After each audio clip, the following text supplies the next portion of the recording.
If you've ever been to London, or at least seen any photos of London, you'll know certainly, really, over the past 30 or so years, the London skyline has gone under some very, very dramatic changes with the building of, certainly, as we've seen, buildings like the Shard, the Gherkin, and of course, one thing in particular we were talking about today, and that is, of course, the headquarters of HSBC. Because there are some interesting reports coming out about HSBC, which, if true, could signal certainly potentially the beginning of what we have talked about for a while, of a mass exodus away from the UK as a place where companies were seen that they could do business here, to moving over to Europe.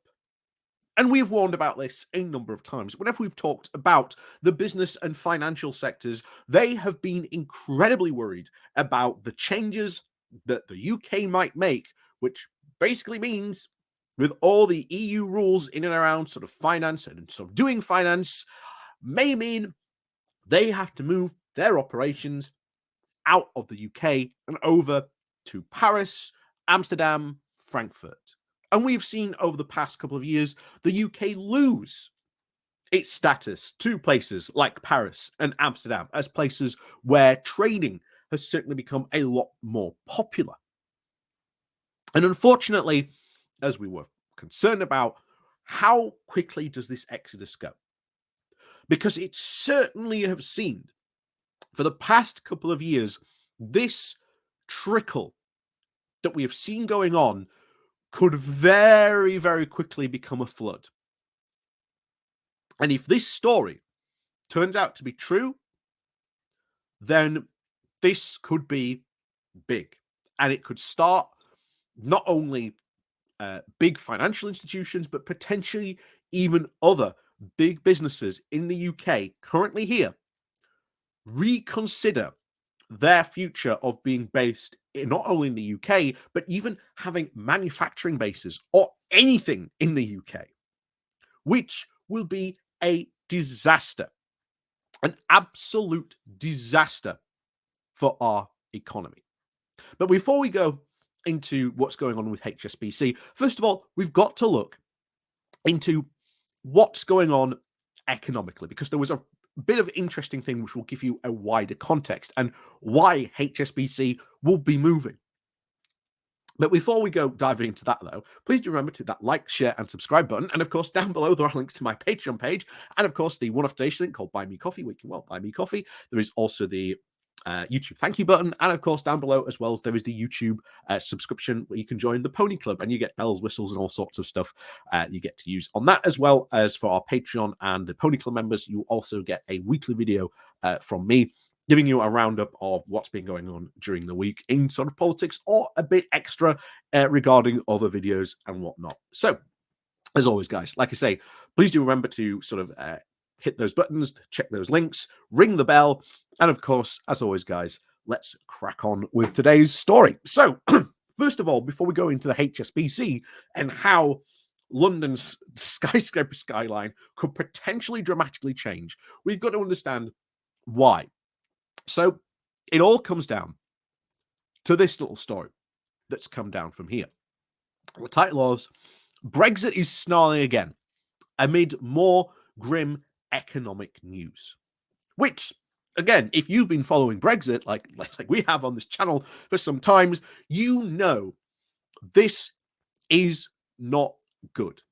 We have seen the economic damage really start to hit home, and it is hitting home more and more and more, and things are getting worse. And as we've said multiple times before, you cannot have a proper economic discussion about the UK or business or anything like that until you actually start to acknowledge that Brexit is a problem. So, what did they have to say? Well, Brexit waxes and wanes like the moon. But while our lunar satellite is certainly disappears from view, The effects of Brexit, the effects of Britain's exit from the European Union are visible across the board. John Springford at the Centre for European Reform, who had been tracking its increasingly dire impact on the UK economy, released his latest update this week. This is what he had to say, saying, based on the performance of similar countries before and after the event, he has calculated that the UK's economy was 5.5% smaller in the second quarter of the year than it otherwise would have been. And in real money, the economic output was £33 billion lower. And another important key feature is that tax revenues were £12 billion lower. So not only now is there less money going into the economy, but the government is not having the same tax revenue. Think about that. £12 billion just gone that we are not getting. That's going to cause a problem for funding like social services, the NHS, paying for, nurses to have a pay rise. That £12 billion could certainly afford a lot of nurses' pay rises. Not to mention, as we've talked about before, many other groups that are out there who certainly next year are considering going on strike. We've talked about the potential that there are rumors going around that civil servants might be going on strike. And if they go on strike, that is going to be big.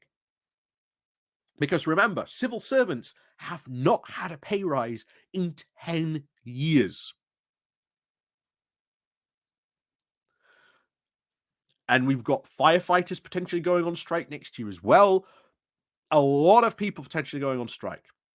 That's going to cause big problems, certainly for Sunak and his government. But of course, what about the skyscrapers? The skyscraper. What about London's skyline? Well, as we said, think about this in that context of what we've just been talking about. You've got London, one of the biggest financial capitals in the world, considering losing its prestige because of Brexit, because the economy is not doing very well. You are seeing more movement from the UK going to Amsterdam, Paris, Frankfurt, moving over. And now this is the crunch time where you are seeing big banks consider their future in the UK. And HSBC is a massive bank. Massive. So let's see what we have here in this story. So this came from Bloomberg.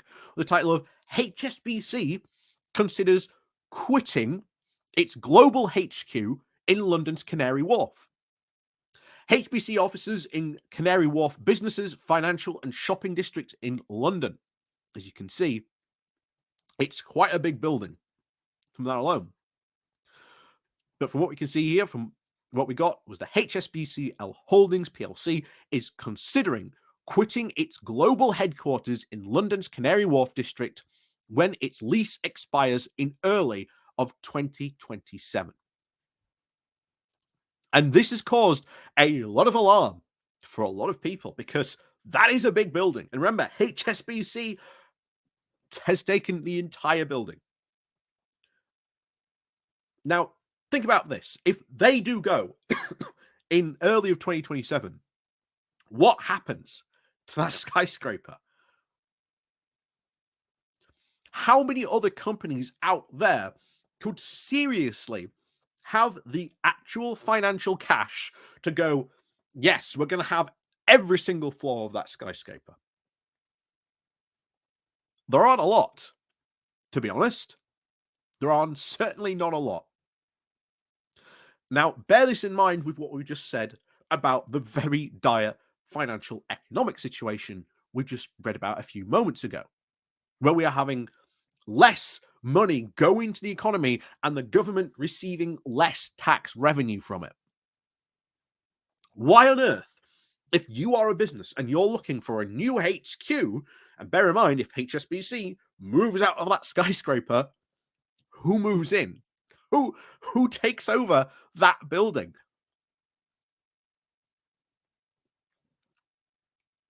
I cannot see another company going, we're going to, invest heavily in the UK. Because as we've seen from the past couple of years following all this Brexit stuff, that has not happened. That's one thing the Brexiteers certainly promised of, oh my gosh, all these companies going to come over to Europe, from Europe, going to come over into the UK because the UK is a far, far better place to do business. That's what they promised, and it certainly hasn't gone that way. And if HSBC goes, what about the other big banks?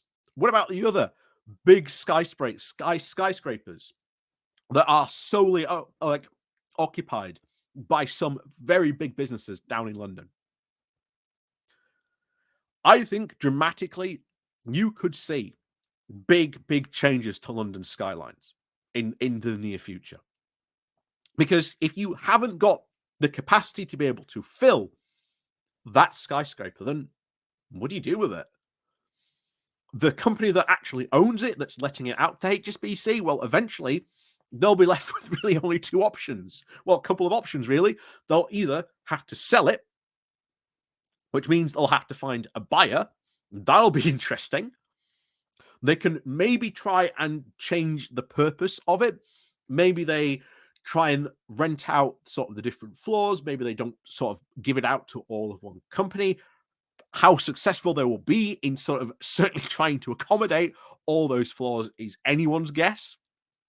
Bear in mind, as we've said, with the financial situation in London going very, very badly, the whole economy certainly on a very, very much a downward trajectory because of Brexit. You've also got the big move that we've seen of people working more and increasingly from home. Why on earth would a company want a skyscraper when increasingly we are seeing more and more people want to work from home, which during the pandemic, we have proved quite successfully people can work from home very well. So this is going to be in early 2027, this is something we're going to have to watch out for, certainly, to see if this happens. But that could be very much the start of something bigger happening. Maybe this could just be the floodgates opening of this mass exodus. And bear in mind, we have been seeing an exodus over the past 2 years of companies, and even before that. But it's been mainly the small to medium-sized companies so far that have done it. Maybe a couple of 100, 200 employees. And that's obviously a lot, as we've said before, in some of those areas. Those areas losing like 100, 200 jobs is a lot of people for their local economy to try and absorb. But we haven't seen anything big go yet.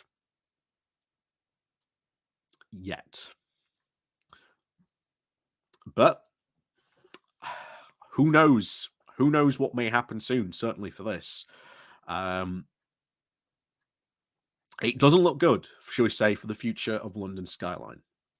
But as always, guys, thank you very much for watching. Please do remember to hit that like, share, and subscribe button. And of course, down below, there are links to my Patreon page and a one-off donation link called Buy Me Coffee, where you can buy me coffee. And of course, guys, thank you very much to all those people who do help and support the channel that way. Please do remember to ring that bell down below so you get all the notifications when we go live or when we post a new video. And of course, down below, there are links to my Patreon page, the one-off donation link called Buy Me Coffee, the YouTube thank you button as well, and of course, the Pony Club link down below as well. You can join as well. So, as always, guys, thank you very much for watching, and of course, we'll see you all next time.